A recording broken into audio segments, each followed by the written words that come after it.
We start off with some transfer news, potentially significant incoming at Newcastle. James Green is alongside me here on set. Hi there, James.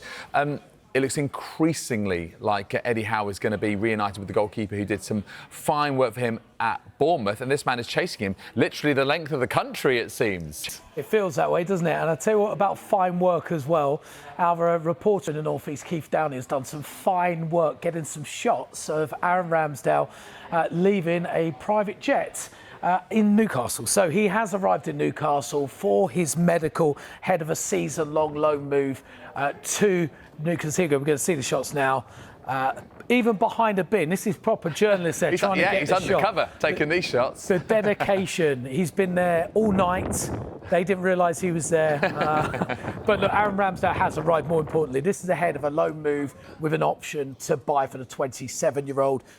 Newcastle missed out on James Trafford. He went back to Manchester City. They turned their attention to Aaron Ramsdale, as you mentioned.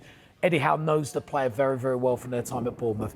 Newcastle tried to sign him from Arsenal last summer, but couldn't make the deal work because of PSR regulations. If you remember rightly, Newcastle missed out on a European place due to Manchester United winning the FA Cup last season.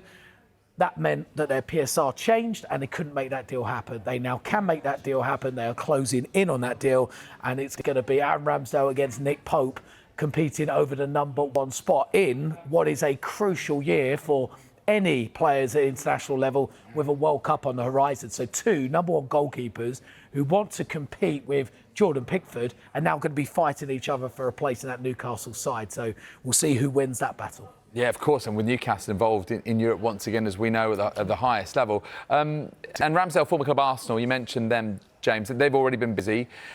Might not be done yet. What's happening now with Eberechi? Where are we at with this one? Yeah, look, first of all, Arsenal, yes, as you mentioned, busy in the market so far. 6 players already they've brought in. Viktor Gyökeres, the latest of which joining the likes of Martin Zubimendi, Christian Norgard, Christian Mosquera, Kepa Arrizabalaga, Noni Madueke. Outgoing's probably going to be the focus, but there is still interest in Eberechi of Crystal Palace. 27-year-old's got 2 years left to his contract. Has a release clause around £67 million. Now, Arsenal are in talks with his representatives at this stage, so they've opened dialogue and they understand that the player is keen for the move. He would accept that move, but at the moment, there's no club-to-club contact at present. Arsenal's focus will be on players departing the club, and they're looking like the departure of Reece Nelson to Fulham. That looks like a potential another loan move, but I think Arsenal prefer that to be a permanent deal. Alexander Zinchenko, they're open to offers. Fabio Vieira as well, Albert Sambi, Lokonga. So there's plenty of players that probably need to leave the club first before Arsenal financially can make this deal work. But Eberechi, I mean, for me, I love watching him play. I think he's got so much talent, creativity on that left-hand side, can float inside. I think he offers Arsenal a huge amount of versatility to their play. And the left-hand side of Arsenal's attack has been something they have been looking at improving in this transfer window. They have signed Noni Madueke. He's predominantly on the right, plays on the right side, back up to Saka maybe, can play on the left, but an Eze in that place is pretty exciting for Arsenal my goodness. fans. It really is. Yeah.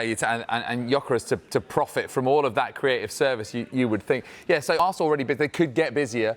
And speaking of busy, Sunderland were already one of the biggest spenders in this window and potentially strengthening all over the pitch on their return to the Premier League, James. Honestly, the signing today of Granit Xhaka could be the most remarkable signing of the transfer window. It came out of nowhere.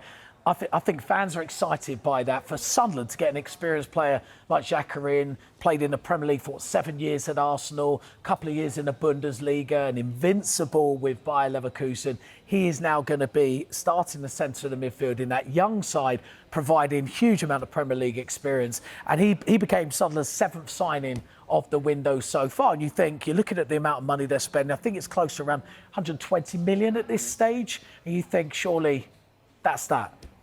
Not at all. So at the moment, Robin Roes, the 22-year-old Dutch goalkeeper, he's having a medical today ahead of signing a deal worth around £11.5 million. They're signing him as the #1 goalkeeper as well. So that's about to happen. And that's not all.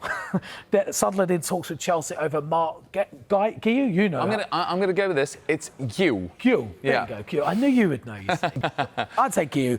Guiu, a 19-year-old, played 7 times in the Conference League, scored 6 goals for Chelsea when they went on to win that tournament. A couple of appearances off the bench in the Club World Cup too. A few appearances in the Premier League. This is only a loan. There won't be an option or an obligation to buy. Chelsea see this player as a huge prospect for their future. But again, for Sunderland, it's another player with huge amount of quality coming into their group.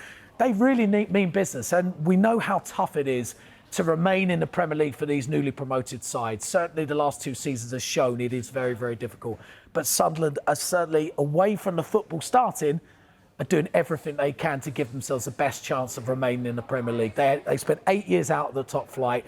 They don't want to spend another 8 years after this season. They want to stay in the Premier League, and these signings show a means of, they mean business. They really do, don't they? Yeah.